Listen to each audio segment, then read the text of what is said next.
उन्होंने एक संकल्प लिया था। 14 अप्रैल बाबा साहब डॉक्टर अंबेडकर के जन्मदिन पर उन्होंने एक संकल्प लिया था आओ कि ये बहुजन समाज पार्टी बना करके बाबा साहब डॉक्टर अंबेडकर की बात को हम आगे बढ़ाएंगे।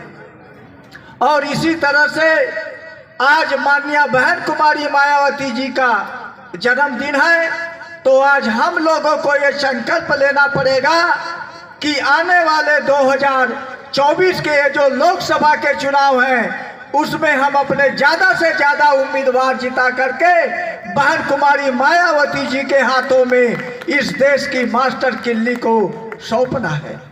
इसलिए साथियों, हम आपसे अपील करने के लिए आए हैं।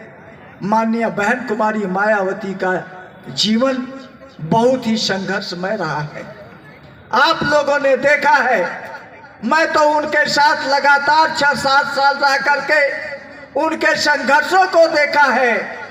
हम लोग झुग्गी झोपड़ों में जा करके उनके बीच में रह करके उनके बीच में खाना खा करके बहुजन मूवमेंट को बढ़ाने का माननीय बहन जी ने काम किया है।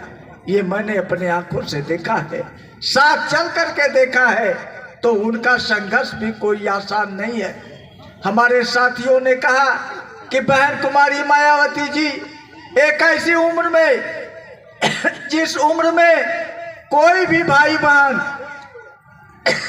कोई भी अपनी नौजवान बेटी को इतने कम उम्र में समाज का काम करने के लिए नहीं भेजता, लेकिन बहन कुमारी मायावती जी को एक पीड़ा थी।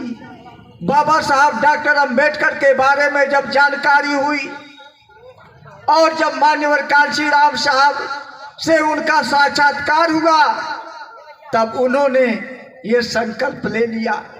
मान्यवर कांशीराम साहब ने संकल्प ले लिया, भारत तो आजाद हो गया, लेकिन भारत में रहने वाले अभी जो बहुसंख्यक समाज के लोग हैं आज भी वो गुलामी और लाचारी की जिंदगी जी रहे हैं। बहन कुमारी मायावती जी ने भी ये संकल्प लिया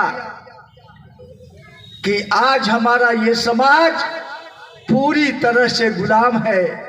अब हम लोग अब कोई नया गुलाम पैदा नहीं करेंगे। इसलिए उन्होंने संकल्प लिया कि हम कोई शादी ब्याह नहीं करेंगे।